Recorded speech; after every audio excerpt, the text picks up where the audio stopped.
अस्सलाम वालेकुम। मैं समी इब्राहिम, आपका मेज़बान, और आप देख रहे हैं हमारा यूट्यूब चैनल। जैसे कि तवक्को की जा रही थी, हुकूमत ने अपने उन हथकंडों पर उतर आई है, घबरा गई है, बुखला गई है। इमरान खान के ख़िलाफ़ पहला पर्चा दर्ज कर लिया गया, और जो शेख रशीद के जो भतीजे हैं, शेख राशिद हफ़ीज़, उनको अटक जेल मुंतकिल कर दिया गया। और शेख रशीद को भी गिरफ़्तारी के लिए एफ़आईए की टीम जो है वो तश्कील दे दी गई है। और ये ख़बरें आ रही हैं कि फ़वाद चौधरी को, शहबाज़ गिल को, इमरान खान को बिल्कुल पकड़ने की तैयारियां मुकम्मल हैं, और ये सब कुछ जो है एक बौखलाहट के नतीजे में है। बाकी जो ये हुकूमत है, इस वक्त मैंने आपसे कहा था कि जो ये साजिश थी, जिसमें ये कहा गया था कि अगर आप इमरान खान को हटा दें तो आपको बहुत इनाम कराम मिलेगा, अब वो सिलसिला शुरू होने वाला है। और इस वक्त जो सबसे पहली इमदाद, मैंने पिछले वीलॉग्स में जिक्र किया, लेकिन मैं आपको एक फ़िगर दे रहा हूँ।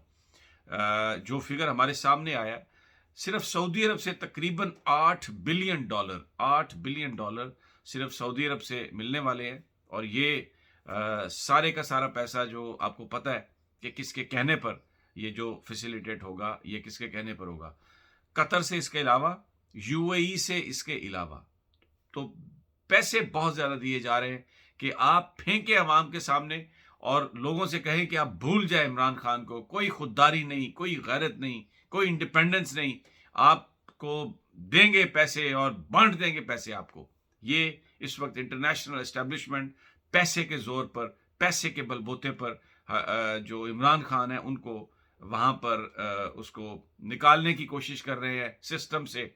और लोगों का उनका ये ख्याल है कि वो लोगों का मुंह इससे बंद कर देंगे। मैं आई थिंक डिफरेंटली। पाकिस्तानी कौम एक बागैरत कौम है, एक गयूर कौम है, और वो अपनी इंडिपेंडेंस के लिए जिस तरह उठ खड़ी हुई है, वो इससे उसका कंप्रोमाइज नहीं होगा।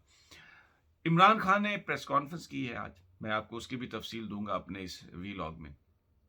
उसमें उन्होंने बड़ी खुलकर तोशा खाना का जो मामला था उस पर उन्होंने बड़ी खुलकर बात की, और जो आवाम के सामने वो लेके आए हैं इस वक्त, जो हकायक लेके आए हैं, वो परेशान कुन है। किस तरह जरदारी ने खिलाफ वर्जी की, किस तरह नवाज शरीफ, कितना मासूम और भोला मुंह है नवाज शरीफ का, लेकिन किस तरह उन्होंने एक दूसरे से फेवर्स ली, सारी वो तफसील मैं आपको बताऊंगा।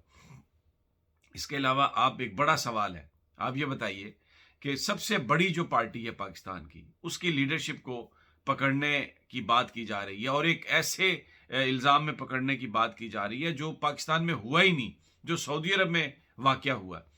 तो इस वक्त अदालतें खामोश हैं। इस वक्त तो कोई अदालत नहीं लग रही, कोई सुओ मोटो नोटिस नहीं लिया जा रहा कि भाई ये आप किस तरह से ये काम सारे कर रहे हैं। बहरहाल ये जो धक्का लगाने की कोशिश की जा रही है इस इम्पोर्टेड पुरानी गाड़ी को, ये आप ये समझ लें कि बहुत ही पुरानी, कोई 20, 25, 30 साल की गाड़ी है जो इम्पोर्ट हुई है, और उसको रीफर्बिश करके अब उसमें पेट्रोल, धक्का, सब कुछ करने की कोशिश की जा रही है।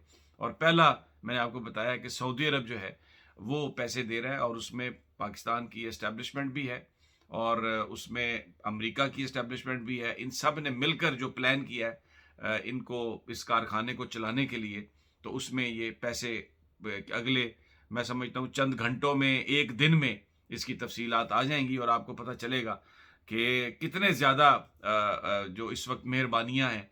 तो वो जो इमरान कहता था, वो जो उस खत में सफ़ीर साहब ने लिखा था कि अगर आप इमरान को निकाल देंगे तो बस आपके वारे न्यारे हो जाएंगे, लेकिन अब आप भूल जाएं सी पैक को। ये मैं बिल्कुल ये जो इतना ज़्यादा अमेरिकन इन्फ्लुएंस, और जिस तरह हमारी एस्टेब्लिशमेंट कहती थी और कहती रही कि जनाब हम अमेरिका से हट के कुछ नहीं कर सकते, तो ये अब सामने आ गई ये बात कि अमेरिका और उसके दोस्त, वो सारे लोग जो हैं वो आ गए हैं। और मैं आपको एक और बताऊं, भारत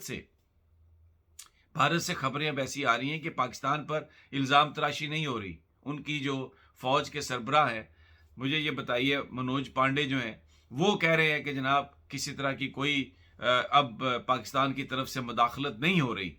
ये क्या है? ये अचानक भारत पाकिस्तान की तारीफ क्यों करने लग गया है? भारत ये क्यों क्लीन चिट देने लग गया है पाकिस्तान को कि कोई भी इस तरह की बात नहीं हो रही? जो हमेशा झूठ बोलता था, जो हमेशा पाकिस्तान पर इल्ज़ाम लगाता था, ये सबसे अहम बात है कि वहाँ पर उनके जो सरबराहान हैं, उनके जो टॉप लीडरशिप है मिलिट्री की, وہ کیا کہہ رہی ہے. آپ دیکھیں انڈین میڈیا کو اٹھا کے دیکھیں, وہ یہ کہہ رہے ہیں کہ جی بالکل اب کوئی پاکستان سے کسی طرح کی بھی دراندازی نہیں ہو رہی. پاکستان سے جو لوگ پہلے کشمیر میں آ رہے تھے کرنے کے لیے, کارروائیاں کرنے کے لیے, اب وہ نہیں آ رہے. یہ اتنا زیادہ بھارت پاکستان کے ساتھ نرم کیسے ہو گیا؟ یہ کیا کس چیز کی انہیں اب گارنٹی اور ایشورنس دی گئی ہے؟ بڑے یہ اہم سوال ہے, اور پاکستان کے لوگ مائنڈ فل آف دیٹ ہیں, ہر چیز کو وہ دیکھ رہے ہیں, سمجھ رہے ہیں, اس لیے ان کو بیوقوف بنانا اتنا آسان نہیں ہے. یہ تفصیلات آپ کے پاس آ جائیں گی کہ کس طریقے سے اس میں تیل ڈال کر اس گاڑی میں اس کو چلانے کی کوشش کی جا رہی ہے. شیخ رشید کی ایک دھواں دھار پریس کانفرنس ہے, اس میں انہوں نے کہا کہ ٹھیک ہے جی آپ لے جائیں پکڑ کے, مجھے بھی لے جائیں, لیکن انہوں نے D G I S I army chief general Qamar Javed Bajwa کو خط لکھا ہے. اس میں انہوں نے یہ کہا ہے کہ میں نے یہ کہا ہے کہ پاکستان سے ایک ہی حل ہے کہ جو الیکشن آپ فوری طور پر کروا دیں, فریقین کو بٹھا کر ایک ڈیٹ کا تعین کر لیں اور الیکشن آپ کروا لیں, اس کے بغیر ملک میں خانہ جنگی ہوگی. بہت زبردست انہوں نے یہ بات کہی ہے, اور پاکستان کے عوام بھی اس وقت یہی کہہ رہے ہیں. عمران خان نے آج جو اپنی پریس کانفرنس کی ہے اس میں انہوں نے توشہ خانے کا معاملہ کھول کے رکھ دیا ہے. 6 گاڑیاں جن میں 3 بلٹ پروف ہیں آصف علی زرداری صاحب نے لی ہیں 15% قیمت پے کر. نواز شریف صاحب نے ایک گاڑی 10 سال تک استعمال کی ہے, اور 10 سال کے بعد جب انہیں یہ پتہ چلا کہ زرداری صاحب نے گاڑیاں لے لی ہیں تو انہوں نے یوسف رضا گیلانی صاحب جو اس وقت وزیر اعظم تھے ان سے رولز ریلیکس کروا کے وہ گاڑی لے لی. اب یہ جو گاڑیاں ہیں توشہ خانے میں, یعنی جو مہمان جو ہمارے حکمرانوں کو جو تحفے ملتے ہیں ان میں سے وہ ہر چیز نہیں خرید سکتے, کچھ چیزیں لے سکتے ہیں, کچھ چیزیں نہیں لے سکتے. جو گاڑیاں ہیں یہ قانون کے تحت لے ہی نہیں سکتے آپ, یعنی 15% ہو, 20% ہو, 80% بھی اگر آپ قیمت دینا چاہیں, رولز جب تک رولز کے اندر یہ ہے کہ آپ گاڑیاں نہیں لے سکتے, لیکن رولز ریلیکس کیے گئے. 15% پر قوانین کی خلاف ورزی کرتے ہوئے قوانین کو تبدیل کر کے تو یہ گاڑیاں زرداری صاحب نے اور لی جناب نواز شریف صاحب نے.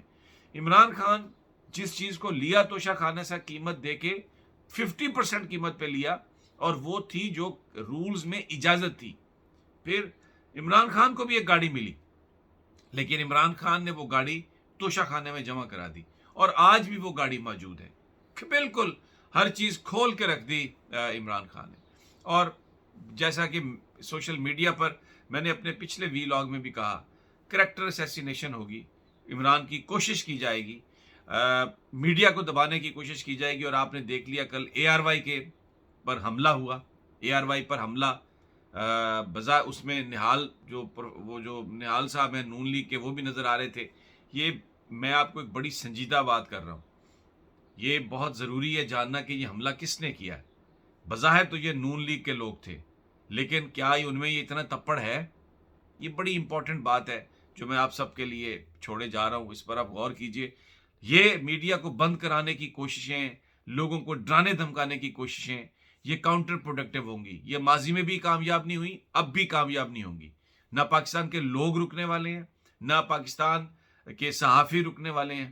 آپ ٹھیک ہے کچھ میڈیا مالکان کو آپ کمپرومائز کرنے پر مجبور کر سکتے ہیں, پریشر کر سکتے ہیں, یا جو بھی ریزن ہو, لیکن یہ جو آزادیاں ہیں اس پر کوئی کمپرومائز نہیں کرے گا.